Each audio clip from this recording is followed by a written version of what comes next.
Voilà, voilà, toujours le 29 10 2017, il doit être 11h22, 23, tranquillement. Voilà, nous sommes en pause sur l'aire d'autoroute côté Brumat, l'aire d'autoroute Carrefour, organisée par SANEF. Voilà. Voilà. Tu constates, hein, on y est. Salut. Nouveau message.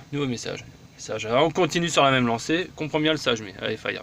Écoute. J'ai vu ce gosse prendre un fusil manipulé par des adorateurs de rugby. J'ai vu cette femme pleurer, crier: où est mon fils? La guerre l'a pris, madame, il l'a rendu service.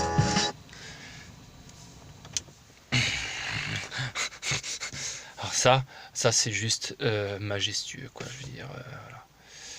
Il a rendu service, quoi. Voilà, tu vas à l'armée pour quoi faire? Ton service.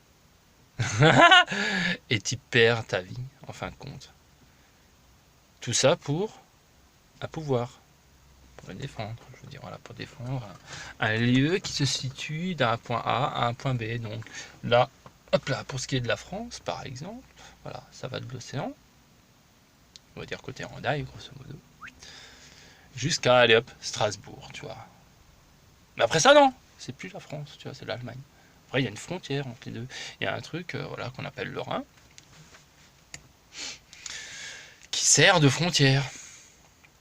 Là, ça va. Chez nous, il n'y a pas de barbelés, il n'y a pas de mur de 4 mètres. Non, ça va.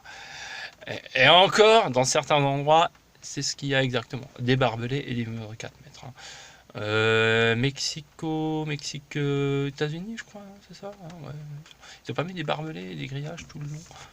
Ça va, ouais, je veux dire, voilà, quoi.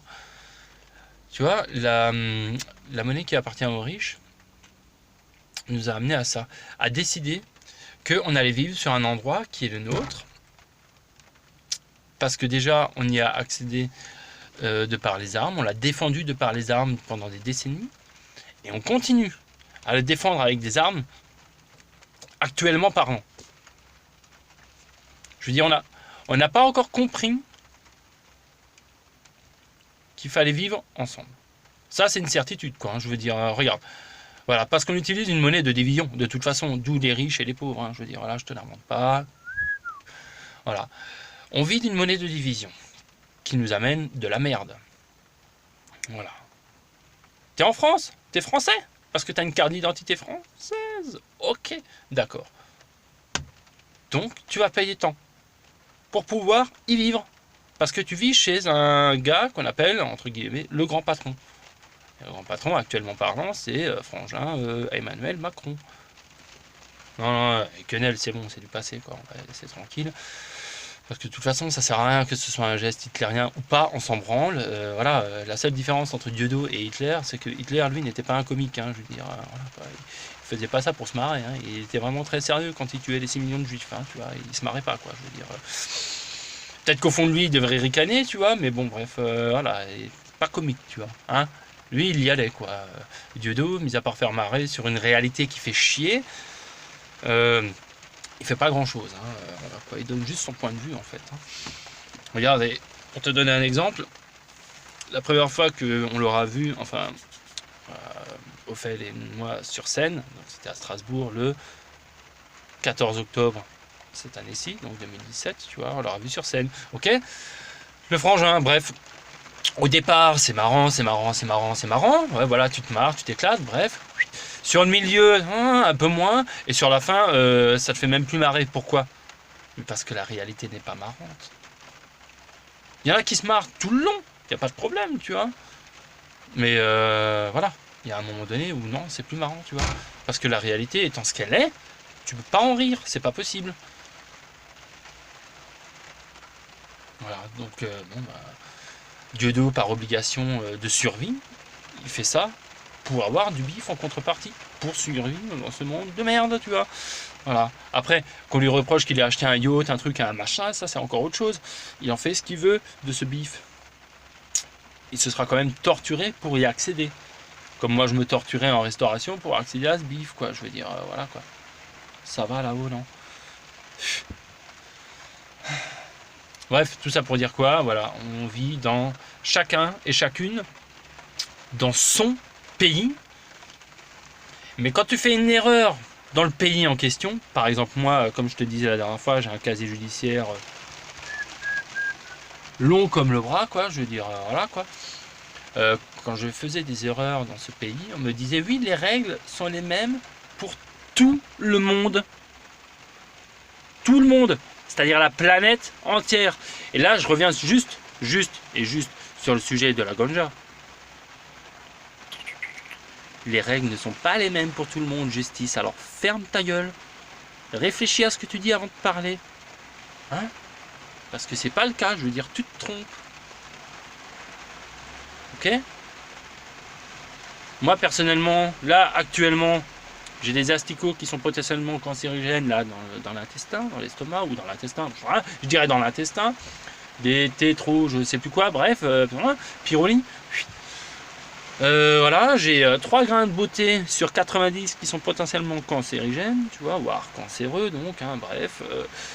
Je peux encore me servir de la zèbre pour contre-attaquer ce fameux ou ces fameux cancers. Non? Comme le font d'autres pays de notre chère terre-mère, planète parlant. Je veux dire États-Unis, Colorado, entre autres, patati, patata, voilà quoi. Il y a des pays qui se servent de la zèbre pour les soins, thérapeutiquement parlant. Et toi, tepu que tu es, actuellement parlant, je veux dire futurement parlant, Faya, hein, frangine des frangins, respect, il n'y a pas de problème. Mais dans le monde actuel, vu la monnaie que tu nous fais utiliser, tu passes pour une tepu. Tu vois, va pas nous dire que les règles sont partout pareilles parce que c'est pas le cas. Hein, voilà, j'ai rien contre le frangin qui a malheureusement violé une frangine de 11 ans et qui a été relaxé. Parce que la frangine de 11 ans était consentante. Ouais, par rapport à un frangin de 28 ans, voilà, tu as une certaine domination déjà sur la personne, tu vois. Voilà. Ah ouais, 11 ans, je veux dire, tu découvres. Hein. Tu dis, ouais, voilà, je te mets une cartouche. Ouais, non, mais non. Non, t'as pas le choix, c'est comme ça, quoi. Ah, dis, ah bon, ok, d'accord, bah si j'ai pas le choix, ouais, je consentis, tu vois. Et t'es relaxé. Bon, bref, je veux dire, à 28 ans, t'as pas, à la base, t'as pas idée d'aller, entre guillemets, vulgairement parlant, t'as pas idée d'aller te faire une frangine de 11 ans, quoi. Je veux dire, non. Encore discuter avec elle de choses et d'autres, soit lui apprendre la vie telle qu'elle est actuellement, ou donner, simplement discuter de son point de vue à chacune et chacun sur le monde actuel, il n'y a pas de problème, mais s'envoyant en l'air, c'est un peu jeune, quoi. Après on va te dire dans d'autres pays, la culture veut que à 11, 12 ans, elle se marie déjà, et ouais, déjà vie, quoi. Ça va bien là-haut? Non mais est-ce que ça va bien? Non, ça va pas bien. Bah voilà, changement de procédure, je veux dire, voilà, la justice au cul. Maintenant, c'est tout le monde se respecte. Arrête de s'aimer ou de se haïr, tu vois, parce que ça commence à bien faire, cette instabilité massive. Et je dirais, Faya, quoi, changement de monnaie. Donc, une fois de plus, voilà, tu prends mon adresse mail, jmpower@gmx.fr et t'envoies ton point de vue sur le sujet. Bordel, hein, parce que voilà, quoi, je veux dire, j'aimerais bien avoir ton point de vue. Respectueusement, ça fait 8 minutes 42. Fire.